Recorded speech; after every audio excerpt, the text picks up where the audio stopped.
세상을 바라보는 발칙한 시선, 발칙한 경제입니다. 오늘도 재밌는 경제 이야기 들려드리겠습니다. 안녕하세요. 상식주의자 권순우 기자입니다.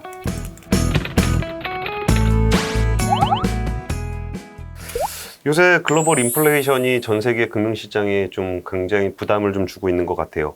당장 우리가 체감하고 있는 거는 4분기부터는 전력요금이 인상될 거라는 거고, 유럽에서도 지금 전력요금이 3배, 많게는 10배까지도 올라가고 있다는 얘기가 들립니다. 그리고 중국은 전력난으로 어떤 제조 품목들을 만들지 못하면서 글로벌하게 좀 공급망에도 좀 위기를 좀 주고 있다고 하는데요. 겨울이 되면 좀 더 추워질 텐데 에너지 문제가 어떻게 좀 해결이 될 수 있을지가 굉장히 걱정되는 상황입니다. 때마침 코트라 해외시장 뉴스에서 그 러시아 가스 공급에 대한 리포트를 내주셨습니다. 그 모스크바 무역관의 최진영 무역관님이 러시아의 대유럽 가스 공급 중단의 의미와 교역 변화를 주제로 리포트를 해주셨습니다.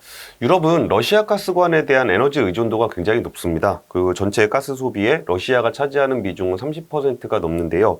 그러면서도 유럽 국가들과 러시아의 관계는 그리 좋지 않다라고도 볼 수 있을 것 같아요. 유럽연합은 아무래도 외교적으로 러시아보다는 미국과 좀 더 가까운 상황이고요. 2014년에 러시아가 우크라이나를 침범한 이후에는 그 유럽이 러시아 쪽에 경제 제재를 함께하고 있기 때문에 굉장히 좀 사이는 안 좋은 상황입니다. 이번에 가스 가격 인상의 가장 그 시발점이 됐던 거는 아무래도 지난 8월에 러시아의 국영 가스 회사인 가즈프롬이 전자 수출 거래 플랫폼을 통해서 2022년 1분기부터 거래를 중단하겠다라고 발표를 했어요. 그러면 내년에는 1년 내내 전자 수출 거래 플랫폼에서 좀 중단이 될 수 있을 거라는 얘기인데요. 2018년부터 좀 유럽과 러시아 가스 거래의 대부분을 이 전자 거래 플랫폼을 통해서 해왔습니다. 그래서 2020년 9월 기준으로 누적으로 한 400억 입방미터를 기록하고 있는 되게 중요한 플랫폼인데요. 이게 그 가즈프롬이 전자 수출 거래를 중단하기로 했던 그 시점이 그 독일의 어떤 그 고등법원의 판결과 좀 관련이 좀 있습니다. 일단 독일의 고등법원은 러시아가 가즈프롬이 제기한 노드스트림 2 프로젝트의 가스 규정 면제 신청을 기각을 했는데요. 이게 좀 표현이 조금 어렵습니다. 일단은 유럽연합 내에서는 이 부분이 가스 규정이라는 것이 뭐냐면은 가스 업자가 자기가 생산을 하고 거래를 하고 운송을 하는 것을 모두 다 한 번에 할 수 없다라는 게 가스 규정이에요. 이게 아무래도 이제 한 회사가 그 생산과 운송을 다 독점을 하게 되면은 거기에 대한 영향이 굉장히 커지기 때문에 이 부분을 좀 이렇게 나눠서 하려고 만들어진 규정입니다. 생각해 보면은 가즈프롬이라는 회사는 러시아에 있는 천연가스 회사고 노드스트림 같은 경우는 러시아에서 이렇게 유럽으로 가는 가스관이기 때문에 이 가즈프롬이 생산과 운송을 모두 하는 것은 좀 문제가 있다라고 볼 여지가 있습니다. 그래서 가즈프롬 같은 경우는 법원에다 신청을 했던 게 이게 그 우리가 처음에 이 법이 적용이 된 거는 2019년에 EU의 가스 거래 규정이 생겨난 거고, 우리가 노드스트림을 가스관을 만들고 있었던 거는 이전부터 된 거 아니냐. 그러니까 이미 유럽으로 우리가 보내기로 한 뒤에 그 규정이 만들어졌다고 해서 이거를 못하게 하는 것은 좀 아닌 것 같다. 그러면서 가스 규정 면제 신청을 했던 겁니다. 근데 독일 정부에서는 아니다. 지금 이게 그 실제로 가스관이 가동이 되는 시점이 가스 규정이 제정된 이후기 때문에 노드스트림 2 같은 경우도 이 규정에 적용을 받을 수밖에 없다라고 이제 독일 법원에서 발표를 한 겁니다. 노드스트림 1 같은 경우는 2011년에 만들어져서 개통을 했기 때문에 이 분리 규정에서는 면제가 좀 돼 있는 상황입니다. 근데 노드스트림 2 같은 경우는 일단 이 가스관을 만들기 시작했던 때는, 그러니까 가스를 공급하기로 했던 때는 이전이지만, 그러니까 실제로 가스를 공급하게 되는 거는 가스 규정이 만들어진 이후기 때문에 이 부분에 대해서 생산과 유통을 한 회사가 가즈프롬이 모두 할 수 없도록 한 겁니다. 이 법원의 결정으로 가즈프롬은 노드스트림 2를 통해서 연 한 550억 밑방미터 정도의 가스를 보내려고 했었는데 거기에 절반 수준인 한 275 입방미터로 축소한 것으로 알려져 있습니다. 그거는 아까 말씀드렸던 것처럼 생산하는 업체가 저장, 운송까지 독점할 수 없기 때문에 운송의 절반 정도, 이 가스관의 절반 정도는 다른 가스들이 사용할 수 있도록 열어둬야만 이 규정을 회피할 수 있기 때문에 그런 걸로 알려져 있고요. 그래서 유럽의 규정에 준하는 독립적인 가스 공급 업체에게 할당을 하는 것을 좀 검토를 하고 있다고 합니다. 그리고 또 이제 노드스트림 2가 이제 가즈프롬하고 독립적으로, 그러니까 가즈프롬의 생산업체가 있다면 별도의 아예 독립적인 법인을 만들어서 이 운송 체계를 만드는 것도 좀 검토를 하고 있는 것으로 알려져 있습니다. 그러니까 독일 연방운송관리청은 이 신청을 4개월 이내에 검토를 하는 것을 완료를 해야 합니다. 이게 왜 4개월이라는 시점이 굉장히 중요하냐면은 이 노드스트림 2가 지금 제일 걱정하는 문제는 유럽이 겨울이 되면 천연가스가 엄청 많이 필요해질 텐데 그때까지 좀 더 러시아가 많은 가스를 공급할 수 있을 것이냐가 지금의 최고의 화두거든요. 근데 가즈프롬이 이렇게 이제 별도의 그 법인을 만들어서 여기다가 따로 이제 가스를 운송할 수 해도 되겠느냐라고 이제 독일 정부에 신청을 한 상황이기 때문에 이거를 4개월 이내에 검토를 해서 완료를 하고 이번 겨울에 가스를 공급할 수 있게 되기를 기원하는 것들이 좀 있기 때문입니다. 독일은 노드스트림 자체가 러시아에서 발트해를 거쳐서 바로 독일로 가고 있기 때문에 독일 정부 쪽에서는 이거를 조금 긍정적으로 검토할 수 있을 것 같은데 유럽 집행위원회 같은 경우는 노드스트림 2를 이제 매각하는 것을 고집할 가능성도 있습니다. 이 부분이 안 그래도 러시아의 가스에 대한 그 영향력이 굉장히 크기 때문에 유럽연합은 이 부분에 대한 에너지 안보 차원에서의 걱정을 좀 하고 있습니다. 그래서 이 노드스트림 2라는 가스관을 아예 가즈프롬이 매각을 해서 이걸 뭐 유럽에 있는 기업들이 산다거나 그래서 그걸 좀 독립적으로 운영하기를 좀 기대하는 것이 좀 있습니다. 여기서 그 노드스트림에 대한 약간의 부연 설명이 좀 필요할 것 같아서 잠깐 설명을 좀 드릴게요. 일단 러시아에서 천연가스가 유럽에 굉장히 많이 공급되고 있다는 건 앞서 설명을 좀 드렸는데요. 지금까지 그 유럽에 천연가스를 공급하던 가장 중요한 가스관은 우크라이나를 통해서 폴란드로 지나는 이 내륙을 지나서 가는 가스관에서 굉장히 많은 그 가스들이 좀 운반이 됐습니다. 그러면서 우크라이나는 여기서 그 러시아 가스관이 지나가는 그 가스의 통행료를 좀 받는 측면이 있고 또 일반적으로 유럽에서 사용하는 가스값보다 한 3분의 1 정도 되는 가격으로 우크라이나가 그 천연가스를 이용을 해왔습니다. 근데 이 과정에서 그 뭐 우크라이나가 가스를 사용한 요금을 뭐 러시아에 잘 안 준다거나 아니면 중간에 지나가는 가스관에서 뭐 가스를 빼낸다거나 이런 문제들이 좀 지적이 좀 됐었고요. 우크라이나 정부 내에서 정권이 바뀌는데 그러니까 러시아에 좀 반대를 하는 그런 권력들이 집권을 했을 때 러시아가 이것에 대해서 굉장히 문제 제기를 하면서 그 양국 간의 관계가 현재까지도 굉장히 안 좋은 상황입니다. 그래서 꽤 오래된 회목은 이슈긴 한데 그래서 러시아가 우크라이나가 자꾸 그런 문제가 있다라고 해서 가스관을 잠근 적이 있거든요. 그러면 러시아를 지나서 서유럽으로 가야 되는 가스관인데 러시아하고 우크라이나하고 둘이 싸운다고 거기서 가스관을 잠가 버리니까 아예 유럽 쪽에서 가스를 공급하지 못하는 일이 있었어요. 심지어 그 2014년에 그런 갈등이 빚었을 때는 우리가 기억하시는 그 소치 동계올림픽이 벌어지고 있는 상황이었거든요. 그럼 뭔가 러시아에서 뭔가 그 평화의 상징인 올림픽을 이뤄지고 있는 가운데 우크라이나의 크림반도를 러시아에서 침범하는 일까지 벌어졌어요. 그러면서 러시아에 대해서 우크라이나를 비롯해서 유럽연합과 미국은 동시에 거기에 이제 제재를 하기로 했었고요. 그래서 이 우크라이나 가스관은 굉장히 좀 지정학적으로 좀 위기가 있는 그 가스관으로 좀 얘기가 되고 있습니다.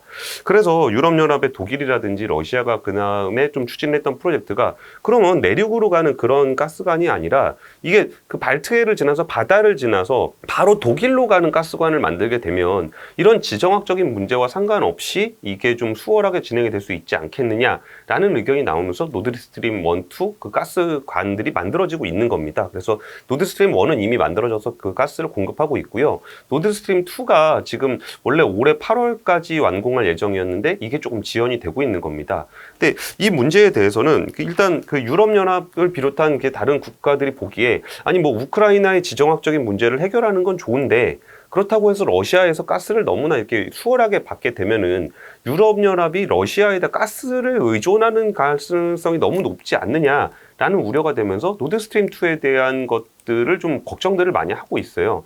여기에 뭐 대표적인 사람이 우리가 다들 아시는 이제 트럼프 대통령이었는데요. 트럼프 대통령은 이 노드스트림 2 프로젝트에 대해서 반대를 하면서 이 프로젝트에 참여하고 있는 기업들에 대해서 제재를 한 적도 있었어요. 그러다 보니까 그 기업들이 노드스트림 2에 참여를 하게 되면은 미국의 경제 보복을 받게 되니 여기서 참여하지 않아야 되겠다라고 해서 스위스의 한 기업이 노드스트림 프로젝트에서 빠져나온 적도 있습니다. 그러다 보니까 그 노드스트림 2 프로젝트는 거기서 한 달여 동안 공사가 중단이 된 적도 있었어요. 근데 이게 다 완공이 되는 그 시점이 아까 제가 말씀드렸던 것처럼 한 8월쯤에 노드스트림 2가 완공이 되는 것으로 예상을 좀 하고 있었어요. 근데 이 와중에 그 독일 법원에서 8월 달에 야 이거 지금 노드스트림 2에다가 이걸 가즈프롬이 모두 다 운송하는 것을 허용할 수 없어 라는 것을 발표를 하게 된 거고 그리고 그 법원의 판결이 있자 바로 가즈프롬에서는 야, 그럼 전자금융 플랫폼에서 내년 1분기부터는 우리는 가스를 거래하지 않을 거야 라고 얘기하는 복잡한 문제들이 좀 이어지고 있었던 겁니다.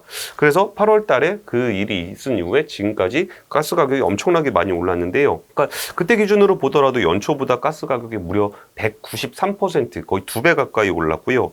가즈프롬이 우크라이나와 폴란드를 통해서 공급 제한을 시작하겠던 7월 말, 그러니까 7월 말부터 하더라도 30% 이상 상승을 했습니다.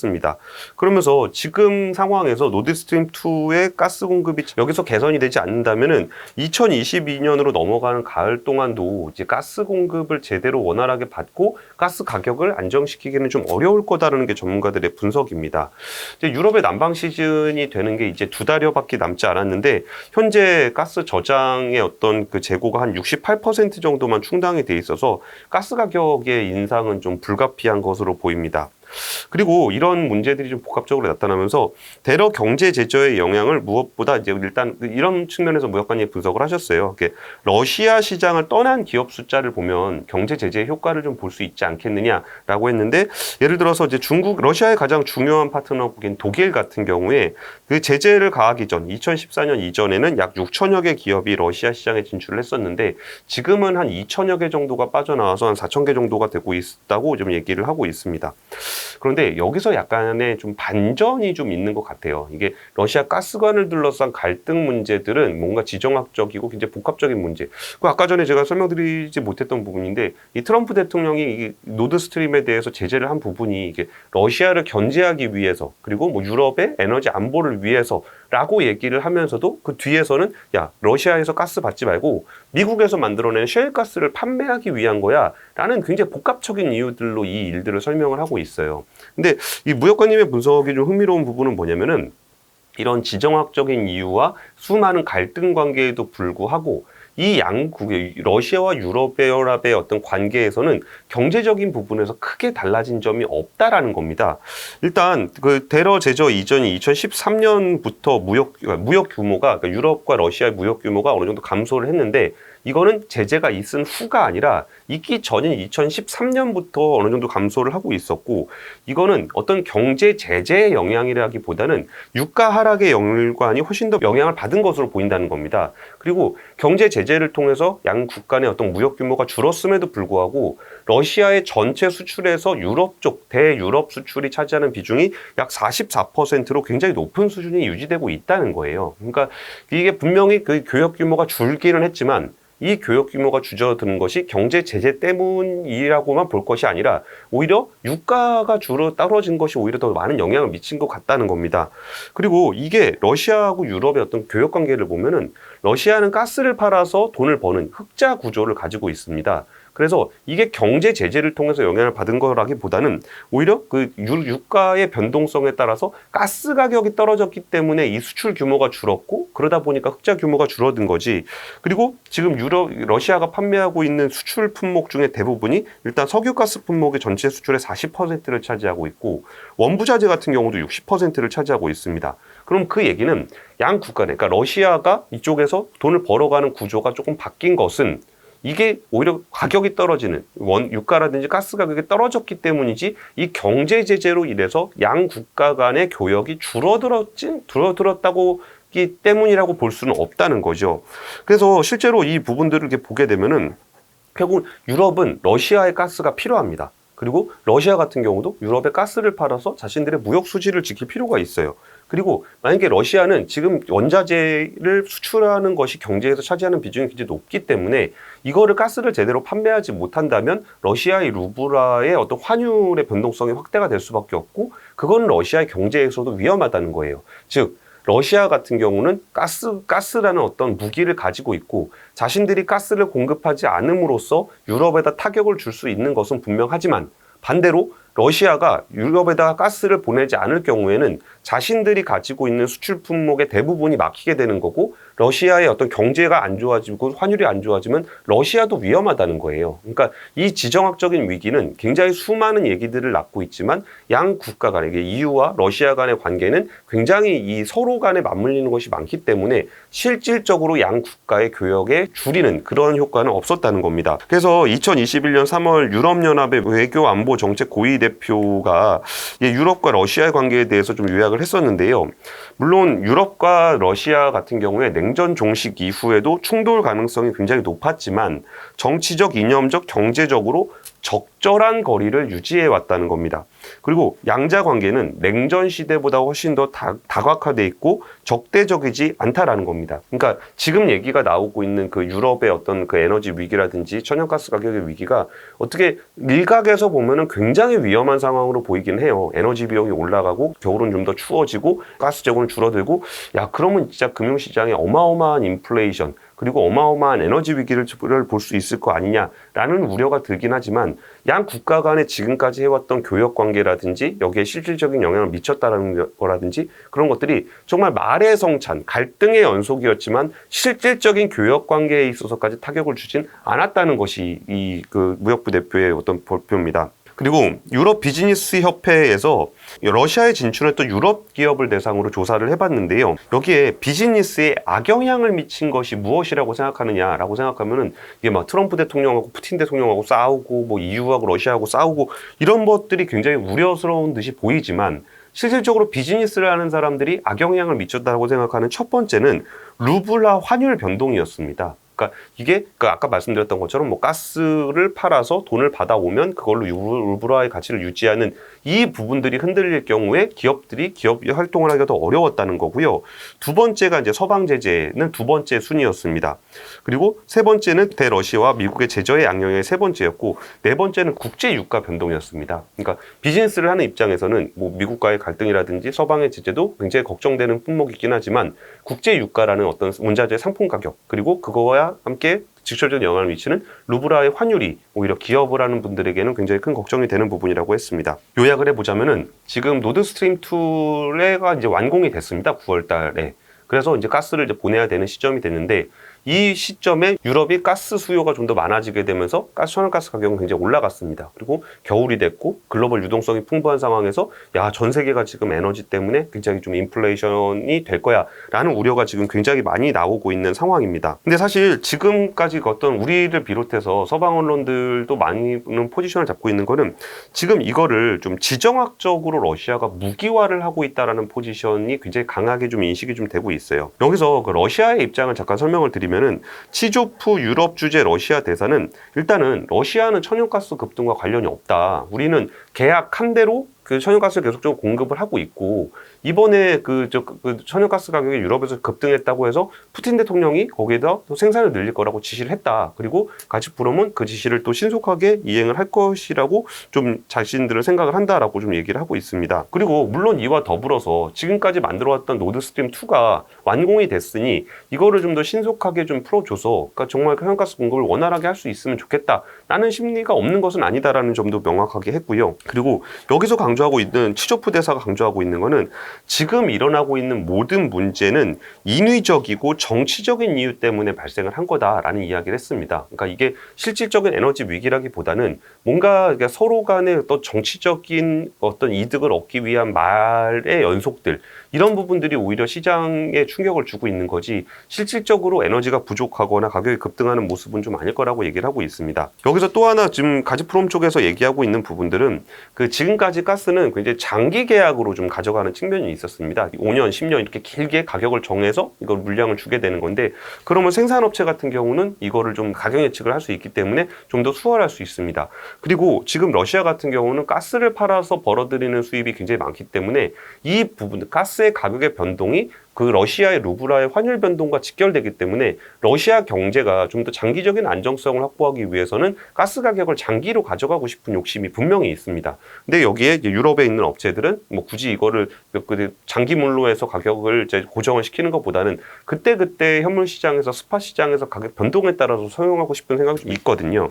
그러니까 치조프 대사는 지금 이제 자기들은 장기 공급에 대한 유럽 고객들에 대한 의무를 좀 이행하고 있고 지금 장기 계약으로 다 해놓은 거를 현물 시장에서 좀 추가로 달라는 부분들에 대해서는 좀 공급을 꺼리고 있는데 이 부분이 우리가 좀 공급을 잘 못하고 있기 때문이 아니라 유럽에 있는 업체들이 지금 가격이 높다 보니까 장기적으로 계약을 맺는 것을 조금 어려워하기 때문이다라고 좀 치조프 대사가 설명을 하고 있습니다. 양쪽 모두 이해관계가 있기 때문에 어느 한편의 의견이 맞다라고 볼 수는 없겠지만 그나마 우리가 좀 위안을 삼을 수 있는 부분은 진짜 러시아와 유럽의 갈등과 수급과 이 가스의 수급이 안 맞아서 정말 지금에 있는 에너지 가격이 우리가 상상하는 것보다 너무나 올라가는, 진짜 유가 100불 가고 뭐 가스 가격 엄청 올라가고 전 세계 에너지 가격이 올라가고 경기가 안 좋아지고, 경기가 안 좋은 상황에서 비용이 올라가는 스태그플레이션으로 갈 것을 우리는 지금 우려를 하고 있는데, 지금 이 그 코트라가 해외 시장 뉴스에서 설명해주고 있는 최진영 무역관님의 설명이나 아니면 지금 러시아와 유럽의 관계를 조금은 한 발짝 떨어져서 보게 되면 정말 이 노드스트림 2를 향한 굉장히 말이 과격하고 여기에 대한 액션들이 뉴스가 안 좋지만